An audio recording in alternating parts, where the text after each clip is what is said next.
E aí, minha gente? Pois é, parece que o destino finalmente me pegou de jeito. Como vocês podem ver, eu tô, digamos assim, maus lençóis. Mas calma, não precisa se preocupar. Ainda tô inteiro e já tô planejando minha reabilitação acelerada, se é que me entende. Agora, antes que vocês comecem a me julgar, deixa eu contar o que foi que aconteceu e como é que o pajezinho veio parar nesse paraíso de grades e ventilação suspeita. Tudo começou quando minha nave quebrou no meio do nada, sem combustível, sem sinal, sem esperança. Eu já estava quase fazendo amizade com uma pedra quando vi uma luz lá longe. E o que era? Uma nave. Mas não qualquer nave, não. Era uma Polaris, linda, reluzente e aparentemente sem dono por perto. Então pensei comigo, o universo me mandou um presente. Cheguei perto, o coração batendo igual motor de Cutlass em revisão e entrei. Assim que eu entrei na nave, eu educadamente pedi uma carona. Quer dizer, pedi com o meu jeitinho diplomático, né? Mas o problema é que o dono da nave não entendeu o conceito de redistribuição de propriedade espacial. O cara me denunciou e eu pensei que tava tudo bem, que ele ia seguir a vida, né? Só que ele tinha feito um reprint e apareceu logo atrás de mim, com cara de poucos amigos e muita munição. Resumindo a história, fui o carona mais rápido a descer de uma nave capital, direto pra Crusher. E foi assim que parei aqui. Mas se você não entendeu nada do que aconteceu, não se preocupa. Já que eu tô de férias forçadas, eu vou aproveitar para te explicar direitinho como funcionam as leis e crimes em Stanton. Porque acredite, se você voa muito, mais cedo ou mais tarde vai acabar conhecendo a justiça do Império, seja como vítima ou como réu.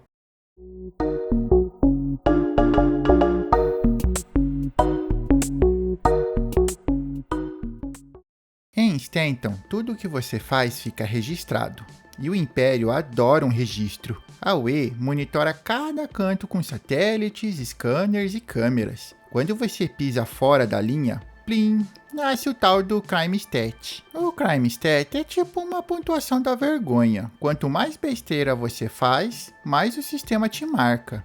Vai de leve até grave, de invasão de propriedade e contrabando até assassinato e sabotagem. Se for coisa pequena, tipo entrar em uma área restrita ou dar um empurrão acidental num guarda, dá para resolver pagando uma multa.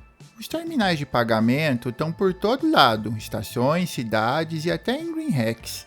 Se o seu nível for até 2, você paga, limpa o nome e sai com a consciência quase limpa. Agora, se seu crime stat passar de 3, aí ferrou. A multa não cobre mais e a UE te marca como criminoso procurado. É caçada automática, caçadores, naves de segurança e às vezes até civis armados querendo um bônus. Ah, e se você for corajoso ou teimoso, dá para se entregar nesses terminais também. Tem uma opção lá que você clica e pronto, viagem direta para Clasher. Eu deveria ter feito isso, mas preferi economizar tempo e olha onde vim parar. Ah, e não pense que você vai andar por aí com crime stats altos sem ninguém atrás. Assim que a UE marca você como procurado, o seu nome vai parar direto no sistema de recompensas. Isso significa que qualquer cidadão com uma nave armada e vontade de fazer uns créditos pode te caçar. E o mais engraçado é que, para eles, você é só mais um contrato ativo. Tem até ranking para os caçadores. Quanto mais fugitivo pegam, mais alto eles sobem na lista. Eu costumo dizer que em Stanton é o único lugar onde ser famoso pode literalmente te matar. E outra coisa, a lei em Stanton não dorme. Patrulhas da Crusader Security e da Hurston Dynamics estão sempre de olho. Se você sobrevoar áreas restritas, nem adianta disfarçar. Eles travam no seu transponder e mandam um gentil aviso para sair. Ignorou o aviso? Míssil. Respondeu ao míssil? Prisão. Eu aprendi da pior maneira que o pessoal da segurança tem mira boa e paciência curta. Mas nem tudo está perdido. Se o seu nome sujou, dá para limpar, digamos de um jeito alternativo. Primeiro, você precisa desativar os satélites de vigilância da UE. são os arrays, estruturas gigantes cheias de torretas que adoram receber visitas com mísseis. A dica é parar a nave a uns 20 km antes e ir de moto, tipo um X1. Assim o radar deles não te detecta. Chegando perto, é só flutuar com seu traje, achar a entrada e acessar o terminal principal. Aí entra o brinquedinho favorito de qualquer hacker de ocasião, o Tiger Claw. Você conecta, espera o sistema rodar e tcharam! Monitoramento desativado. Isso te dá tempo para atacar o segundo alvo, as estações de segurança. Lá é onde ficam os bancos de dados dos crimes. O processo é parecido. Você para uma distância segura com a sua nave, entra na sua moto, invade e tenta sobreviver ao tiroteio. Afinal de contas, o que mais tem lá é segurança armado. E quando tiver tudo limpo, conecta o Tiger Claw de novo. O sistema te mostra todos os crimes cometidos. Você escolhe o que quer apagar e até o motivo. Eu sempre coloco imunidade diplomática, porque, convenhamos, dá um charme a mais. Depois disso, pronto, ficha limpa. Só tenta não repetir o mesmo erro, pelo menos não no mesmo dia. Tem uma galera que vive só disso, hackear. Não é gente do bem nem do mal. É o pessoal que vê o universo como um grande painel cheio de senhas. Dizem que alguns trabalham para corporações, outros para facções como a Xenotret. Eu já comprei uns Tiger Claws no mercado negro e o vendedor me disse: cada vez que você hackeia um satélite, alguém lá do outro lado perde o sono. E quer saber? A julgar pela quantidade de drones que me perseguiram, acho que ele estava certo. Mas já que estamos aqui, bora falar desse lugar. A Clasher Rehabilitation Facility é um complexo de reeducação, localizado em Aberdeen, Lua de Hurston. Antigamente era uma mina automatizada, mas a Clasher Intergalactic viu uma oportunidade: transformar o inferno de poeira e radiação em um resort para criminosos. Hoje é a prisão oficial de Stanton, com o nome mais bonito do universo para disfarçar o cheiro de enxofre e desespero. O sistema é privatizado. A UE paga a empresa para manter a galera ocupada. E como eles fazem isso? Com trabalho, é claro.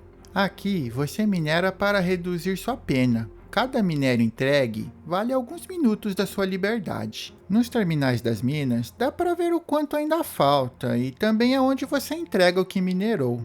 Ah, e de vez em quando aparecem umas missões no Mob Glass para consertar uns ventiladores quebrados. O ar aqui é mais raro que decência em pirata, então esse trampo rende uns bons descontos no tempo da sentença. Nas primeiras camadas da mina, tudo parece tranquilo, mas depois do nível 9, o sinal do Mob Glass começa a falhar, e aí vira terra de ninguém. Sem monitoramento, o pessoal se solta. Uns mineram, outros mineram os mineradores. Eu mesmo já vi gente desmaiar o colega só para pegar a mochila cheia de minérios. Mas é bom lembrar: se o sistema te pegar em flagrante nas partes monitoradas, o tempo aumenta, e muito. Lá embaixo, a regra é simples: ou você é rápido, ou você vira história. E para quem é curioso, dizem que há fissuras nas cavernas que levam para fora da prisão. Eu nunca vi, é claro, mas há quem jure que dá para fugir por lá. O problema é que mesmo que se escape, o crime estético continua. Ou seja, liberdade de corpo, mas a ficha fica igual graxa de motor. Depois de dias nesse buraco, finalmente consegui encerrar minha pena. E olha, nada supera a sensação de ver o sol brilhando de novo. Clasher é um lembrete de que em Stanton a lei funciona, mas a moral nem sempre. Aqui, até quem tenta fazer o certo pode acabar preso por acidente. E às vezes, quem faz o errado sai pela porta da frente sorrindo. Sabe o que é curioso? A lei em Stanton foi feita para proteger corporações, não pessoas. Se você rouba uma nave de um cidadão, é crime. Mas se uma megacorp te despeja para pegar o terreno, é negócio. É por isso que muita gente acaba caindo para o outro lado. Às vezes o fora da lei é só alguém que cansou de ser explorado pelo sistema. No fim, o certo e o errado são questão de quem está segurando o contrato. Mas nem só de prisão vive o fora da lei. Quando o Império não quer mais saber de você, sempre tem um lugar de braços abertos: Greenhex. O nome vem de Green Imperial Housing Exchange, uma antiga colônia mineradora nas cavernas de Yela. Ela foi abandonada quando a mineração deixou de dar lucro. E quem ficou para trás? Bem, acabou transformando o lugar num refúgio. Hoje, Green Rex é o coração do submundo de Stanton. Lá você encontra de tudo: mecânicos clandestinos, contrabandistas, hackers, médicos que não fazem perguntas e, claro, uma clientela que prefere resolver as coisas sem boletim de ocorrência. Se você falece com crime STAT 3 ou mais e não foi pego pela UE nem por caçadores de recompensa, é para lá que seu corpo é reimpresso automaticamente. É tipo o pós-vida dos encrenqueiros. E mesmo sendo um ninho de rato, Green Rex tem seu charme. Loja de armas, mods, roupas e até bares onde dá para ouvir boas histórias. Ou arrumar uma briga nova. É o tipo de lugar onde a lei não pisa e quem sobrevive ganha respeito. É por isso que eu digo, Green Rex é o lar dos esquecidos e dos que ainda têm contas a ajustar. Também é cheia de lendas. Falam que nas partes mais profundas ainda tem túneis da antiga mineração e que os contrabandistas mais espertos guardam cargas lá há décadas. Já ouvi dizer que tem até um grupo que tenta restaurar o sistema de comunicações da estação para transformar Green Rex num refúgio oficial para os esquecidos. Se vai dar certo? Duvido. Mas o que é certo é que, por mais caótico que seja, Green Rex é o tipo de lugar que sempre te recebe de volta, mesmo quando ninguém mais quer. E é assim que termina mais um capítulo das minhas aventuras pelo verso. De um simples azar com a nave, até um curso intensivo sobre o sistema de justiça da UE. Ah, e se você quer começar sua própria jornada no verso, já sabe, use o meu código ou acesse o link aqui na descrição. Assim você já começa com 50 mil créditos extras para se equipar e evitar cair nas mesmas furadas que eu. Valeu demais por assistir, minha gente. Agora, se me dão licença, eu tenho uma ficha limpa para sujar de novo.